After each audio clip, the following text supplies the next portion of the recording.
And being somebody that's a giver, I cannot be with a taker. I cannot be with somebody that will not push my goals, that would not want to make sure that I'm succeeding, that I'm flourishing, that I'm flying. And it was either stay with somebody that would keep me down or do it alone and fight for it. And then I remember whilst I was taking my NCLEX, I'm one of the people that has nausea and vomiting throughout the 9 months. So I would like raise up my hand. I'm like, I need to go vomit. And then I'll go vomit and I'll come back and finish my exam, you know. But all of those things, like, what was that big picture? I wanted to be a nurse. Right. That was the big picture. I wanted to be a nurse. And, you know, it didn't matter what. That was the big picture. And if those little steps were little steps that I had to take in order to be a nurse, then I would be a nurse. And I had to take the steps.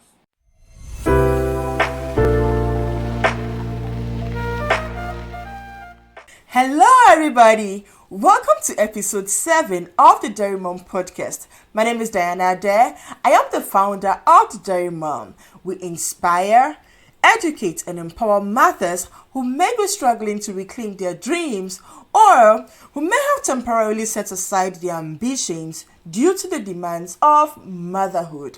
On the Dairy Mom podcast, we bring you powerful stories from audacious mothers around the world who defy societal expectations and harness their strength to juggle both roles of motherhood and the pursuit of their personal and professional ambitions successfully.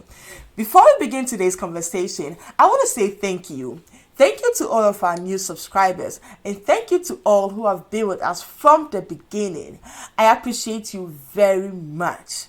Today's conversation is the first part of our 3-part series on single mom to CEO. We are honored to have our special guest join us all the way from the United States of America. Her name is Chelsea Debrah. Chelsea is a single mom of a 2-year-old boy and an 8-year-old girl. She's a certified family nurse practitioner and owner and CEO of Orchid Wellness, a primary care and wellness clinic in Carrollton, Texas. She started her clinic to be able to provide compassionate and comprehensive care for all ages. She holds 2 Bachelor of Science degrees and a Master of Science degree in nursing, all from the United States of America. Her story is about staying the course no matter what life throws at you and doing your best to remain your own cheerleader to change your corner of the world. If you are inspired and ready for today's conversation, grab your pens and notebooks and join me as I speak to our special guests.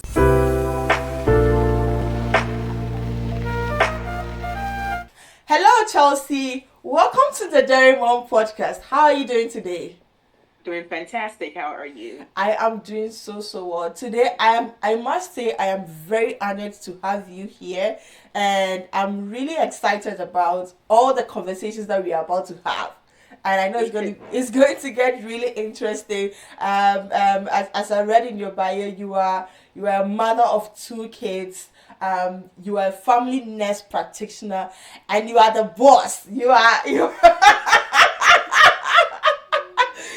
the owner and CEO of Orchid Wellness Clinic.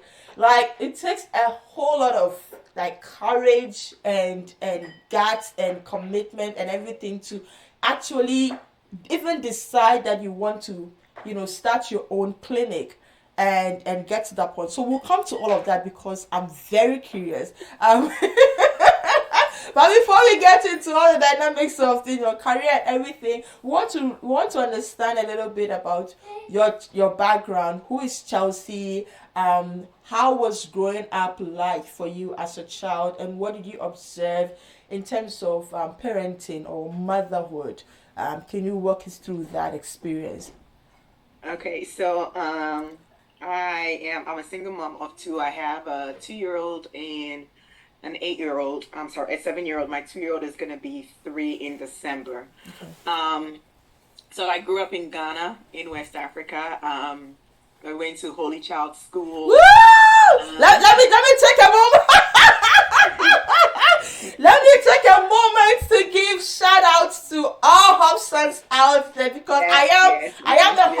too. So shout out to all Holy Child past students out there, alumni out there. This is the best school in Ghana. Whether you like it or not, you can argue with that. I don't care.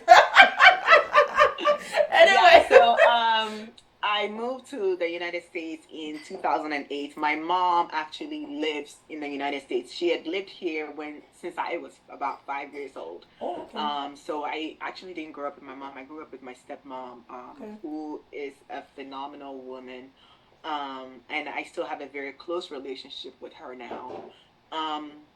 So in that respect, I've been a very blessed woman when it comes to that. I have so many mother figures in my life. But in the house, parenting wise, I grew up with my dad. When I was about, honestly, 10 years old, my dad and my stepmom got divorced, and so I was just living with my dad and my siblings, and I got into the role of just making sure that the house was kept clean and there was food on the table and all of that, and so it just made me grow up very quickly into that mom role. And then, fast forward to when I went to Holy Child. In my second year, my sister also came to Holy Child as a first-year student. Yeah. And so I got back into that role of caretaking. Okay.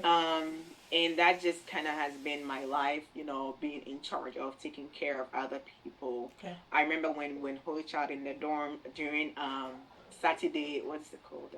Inspection. I would help others, fold their stuff into their lockers and things like that. That was just always, my thing. But in Holy Child, I was a business student. So when I moved to the United States, I pursued a bachelor's degree in business, human resources, and marketing, because that's all I had known. But I started working in human resources, and it just wasn't really what I thought it was. Okay. As a person, I'm really, really a caregiving person. I'm really somebody that loves to take care of other people. I truly believe that it's my calling. Okay. And I just didn't get that in the business world. I went into human resources thinking, I would get to take care of other people. Other people, yeah. But I realized that I was taking care of the company, not the employees.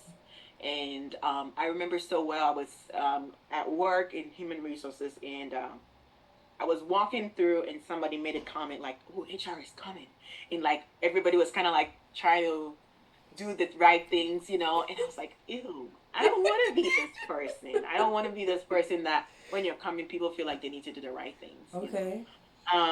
I wanted to be the person that people could confide in, the person that would hold people's hands through difficult times. So I remember it was a Tuesday, and I was with my mom here. My mom lives in New York City, so I was laying on her bed, and I was talking to her, and I was like, I want to take care of people. And she was like, if you want to take care of people, you need to go be a nurse. That's what you need to do. Okay. So that was how it started. I said, okay, I'm going to apply to nursing school. I'm going to start a career in nursing. I did my prerequisites, applied to nursing schools, and I started my career in nursing, and the rest is history, I guess. Wow. Because yes, I recall you had an accounting background, and then at some point you made a switch. Before I knew, you were into nursing, and you have two bachelor's degrees. Yes, I have two bachelor's degrees. I have a bachelor's in human resources and marketing, and then I have a bachelor's in nursing. Right. Then I have a master's in nursing. In nursing now. Wow, that's like a huge transformation. Yeah, because it's not easy trying to go back to school again, for another bachelor's degree, and even that, following your passion. Like this doesn't work for me. I know like exactly what I want, and I want to go for it. And it came with a challenge. The challenge was you had to go back and do schooling again, another bachelor's, and push yourself to masters, and then now you are a family nurse practitioner, and through that you've been able to like start your own clinic. That is so powerful and amazing. I want to congratulate you on that. Congratulations, Chelsea. I want to go back again to your story when you mentioned like you had to step into the role of taking care of people at the age of 10 when separation came in your family. How would you say that affected or impacted your parenting or your view of motherhood? Because then at a young age you're forced to be a mother. How did that change your perception about Um, motherhood? I think that I've always known I wanted to be a mom. I mean, Okay. that that is a big, big thing. Um, it's the basis of the dissolution of my marriage. It's a big thing because I've always known I wanted to be a mother. I feel like that situation when I was 9, 10 years old really created this person that I am of just taking care of other people. I've asked myself, like, will I be a different person if that didn't happen? I don't know, but I'm very happy with the person that I became Okay. when that happened because it taught me I love being this nurturing person. I love Okay. being the person that can hold people's hand through difficult things. Okay. And I absolutely love being a mom. My 7 year old, she I see myself a lot in her, Okay. where she is very, very nurturing, very caring. I'm getting over a cold and I've had this cough. And even this morning, like I was coughing and she's like rubbing my back. Oh. And I mean, she says she wants to be a nurse practitioner, and I cannot convince that child to do otherwise. She's like, I want to be just like you. And it's the biggest compliment, right? That my Yeah. child sees something that I'm doing and wants to be that person because she feels like I'm doing it so well. So, um, being being pushed into that role early in childhood, and honestly, just not having the luxury of being a typical 10-year-old child, a Yeah. typical 9-year-old child, Yeah. um, it definitely changed my life. It definitely made me become more conscientious, more just you got to do what you got to do kind of mentality. Okay. Um, but I love the person that I am as a result of that. So I don't think that it was a bad thing for me. I think it actually benefited me. Wow. Wow, wow, wow. That's amazing. You mentioned something about motherhood, and you threw in it being the basis of the dissolution of your marriage. I want to come into your life as a single mother. I'm fascinated by the fact that you are a single mother of two, and you've been able to start your own clinic. Like it's a huge thing because it comes with a lot of responsibility.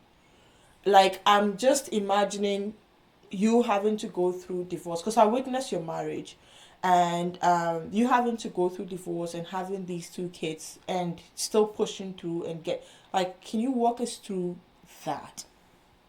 Um, it's one of the reasons why I set up my clinic was that I told myself that I one of my living principles is you have to change your corner of the world. Okay. And right now, my clinic is in Carrollton, Texas. So I tell myself, okay, so Carrollton, Texas is my corner of the world, and I have to do everything that I absolutely can to change that corner of the world. Um, in addition to that, I want to practice as a nurse practitioner. I want to practice in a certain kind of way. Okay. I tell my patients that I treat the patient, not their symptoms. So if somebody comes to me and they have high blood pressure, I'm treating high blood pressure for patient A. A. I'm not treating elevated blood pressure numbers set on its own. So for patient A, their high blood pressure may be coming from diet, work stress, home stress, um, not exercising, things like that. Okay. But for patient B, it might be coming from lack of sleep, and just diet. But so if we are talking to patient A and we are treating patient A, then we'll be able to make sure that patient A gets treated and the blood pressure is brought down through the right education. Okay. And for me to be able to do that, I need to have time to talk to the patients, and I need to have time to sit down with them and listen to them. And that can't happen in the traditional primary care practices because if you work for somebody, the doctor that you work with has to get paid. You have to get paid. Yeah. The bills have to get paid. Yeah. So I decided that I had to find a way to practice where I was taking that cost out so that I can sit down and talk to patients and invest time in patients, to be able to practice the way I wanted to practice. Because one of the reasons why I changed from business to nurse practitioner was that I wanted to be able to be happy in my job. Mm-hmm. And the way I was practicing in different places, I was just not happy with the way I was practicing, because it wasn't the way I wanted to practice. Yeah. You wanted to touch people. Yes, I really wanted to touch people. I wanted to touch lives. And it's harder to do that in primary care. It's very hard. Most primary care practices are expecting you to see anywhere from 28 to 32 patients a day. And if you put that in an 8-hour day, that's not a lot of time per patient. So in order for me to be able to practice the way I wanted to practice, I had to make some decisions. And in addition to that, I wanted to set up a legacy for my children. Okay.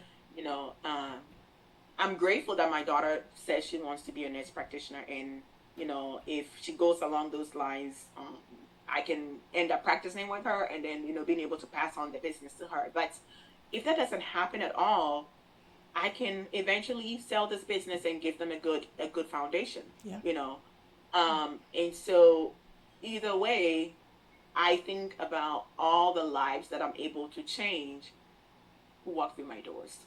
And for me, it's an absolute big change of my corner of the world. And that's what I want to do. And, in order for that to be done, you have to have support. Yeah. You can't do that without adequate support. You can't do that without an adequate village.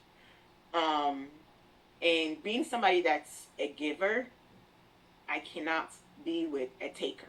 I cannot be with somebody that will not push my goals, that would not want to make sure that I'm succeeding, that I'm flourishing, that I'm flying. Mm-hmm. And it was either stay with somebody that would keep me down, or do it alone and fight for it. Cool. Yes. So my children, my son, I call him the dino because he's a grumpy little boy, and he just gets up and he grunts and he says no all the time. He's 2, so typical 2-year-old. So but I want them to have every possible opportunity. Yeah. Every possible opportunity. And me being the person that I am, I know I'm a hardworking woman. I want to give them that. But I want them to also be fantastic citizens of this world. I want them to be ready to change their corners of the world positively. And I want to create that environment for them to be able to do that. And so it was, if I want to really change it, then I had to do something about it. So I did. Wow. Like, you blow my mind, because I don't know.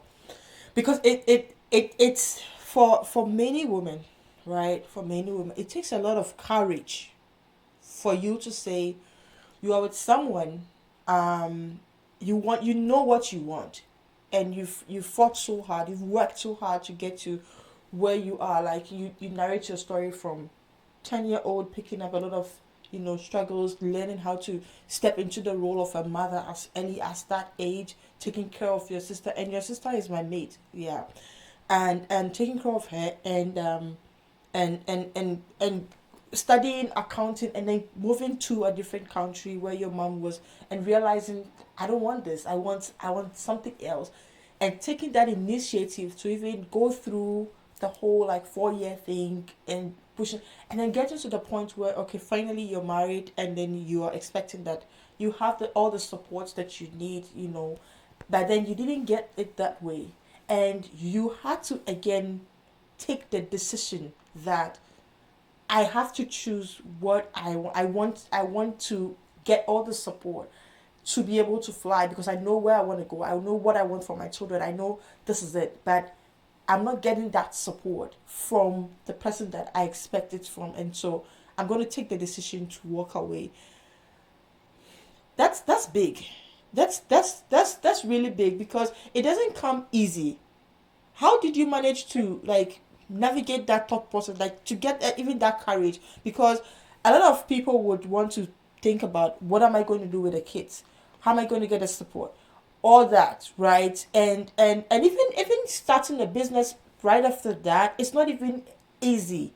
So I want you to unpack that. Like take your time and unpack all of that for us to So, understand. Because I don't know. I want to understand this.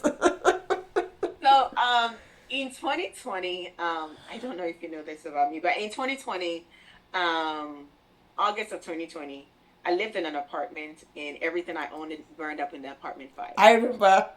I Yes. So remember. and I literally walked out of the apartment with the clothes that I was wearing. I was wearing two different color flip flops, and that was it. That was it. That's all. Everything. That's all you walked out of the apartment That's with. all I walked out, and my car keys. And honestly, like I always thank God, we have muscle memory, right? So when I leave my apartment every day, I get out and I lock the door. But my apartment keys were on my car keys. So even though the apartment was burning Running. and I was walking out of the door, I tried to lock the door. And that was how I went back in and I grabbed my key to lock the door. And that's how come I grabbed my car key. I would not have grabbed my car key, but that it was just that muscle memory that's made me end up grabbing my car key. So I walked out with the clothes that I was wearing, two different color flip flops, and my car key. And that was it. I never saw anything else that I owned again. And one thing that I had was what my education could give me. Of course, I had life and, grateful to God for all that. But I had what my education could give me, what I could rebuild because of my education. And, you know, I had to really rebuild from there. And I told myself that if I could rebuild, that was like when they say somebody has nothing, that was nothing. I had nothing. Right. Everything was gone Yeah. except my education. Like I can literally remember the images like when you posted them on social media like the whole apartment got Yes. burned like oh, Yes, everything. everything. I remember so clearly. Yes. And so when that happened, I said, okay, if I've had to start over during that time and Yeah. I've been able to start over during that time, At that that was time you had your first child. At the yes, at time you that had time I had my daughter, yes. And then, fast forward later, we had gotten married, and my mom also always says something to me. She says, if you're a man and your family learns how to live and survive without you, you have a big problem. okay. And I have learned that. And when you say how did you navigate that time, um, I'm in therapy. I'm still in therapy, Okay. and one of the things that my therapist teaches me is knowing my boundaries. Okay. Knowing my boundaries for myself, things that I should not do to myself, or things that I should not tell myself. Knowing my boundaries for my children, things that I should not allow my children to do, or my children to, boundaries that I should not allow them to cross. My boundaries for family, my boundaries for even the patients that I see, in my boundaries when it comes to my business. That's one of the things that I've learned in therapy is know your boundaries, because when you know your boundaries, you know that, okay, this is a boundary and I'm not going to take this. And as soon as this has happened, um, I know it's time for me to take myself out of this situation.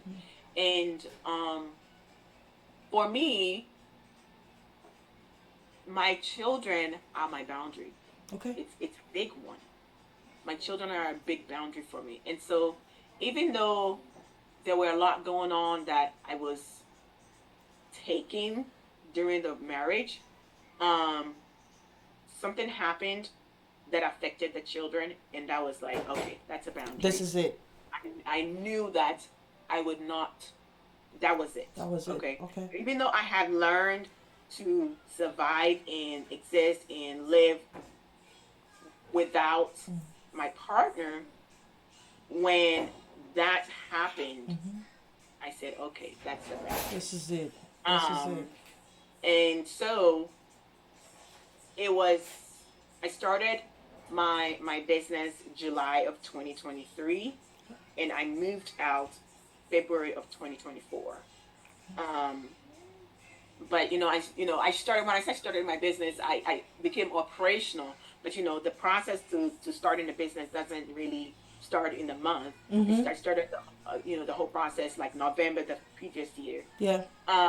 But I remember, I would go to my full-time job, close from there, come over into the clinic, and everything came in boxes. I mean, everything, like the chair came in like 4 different parts in a box, and I put everything together on my own, and everything on the walls and everything Wow. on my own, and then do that at the clinic, and then drive back home and get the kids ready for sleep.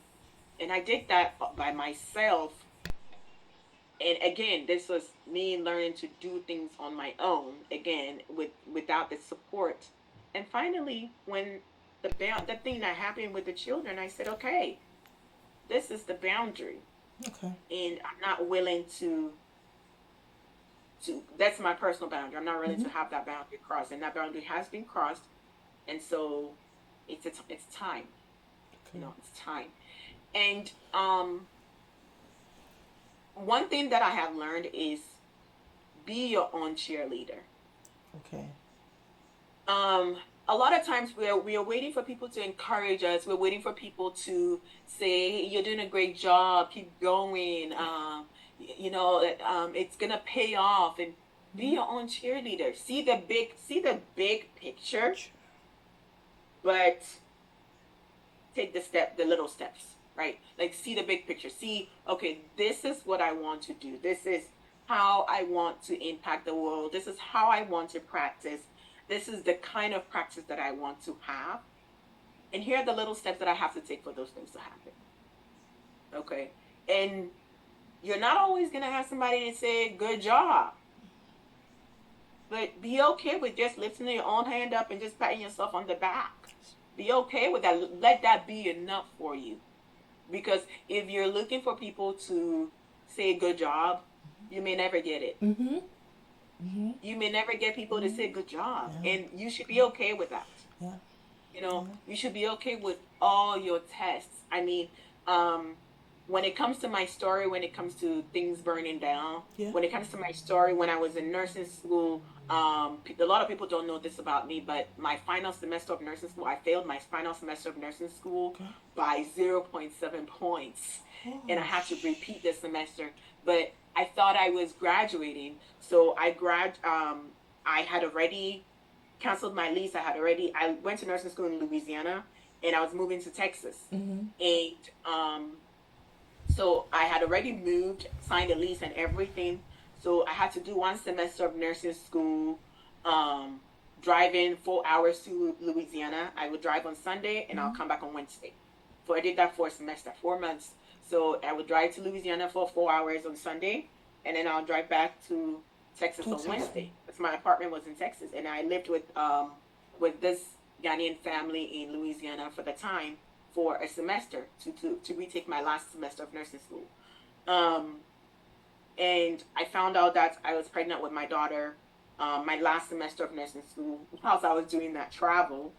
And I took my NCLEX, my licensing exam for my registered nurse whilst I was pregnant. I remember whilst I was taking my NCLEX, I'm one of the people that has nausea and vomiting throughout the 9 months. So I would like raise up my hand. I'm like, I need to go vomit. And then I'll go vomit and I'll come back and finish my exam, But all of those things, like, what was the big picture? I wanted to be a nurse. Right. That was the big picture. I wanted to be a nurse. And, it didn't matter what. That was the big picture. And if those little steps were little steps that I had to take in order to be a nurse, then I would be a nurse. And I had to take the steps, and like there's no choice, there's no point in bemoaning and giving up. And did I cry? So many days I did. But it didn't mean that I was gonna give up. It didn't mean that I was going to say, okay, I'm done. Because the big picture for that time was I wanted to be a nurse.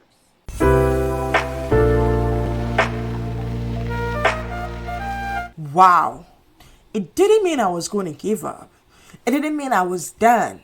Because the bigger picture at the time was I wanted to be a nurse. What a powerful statement.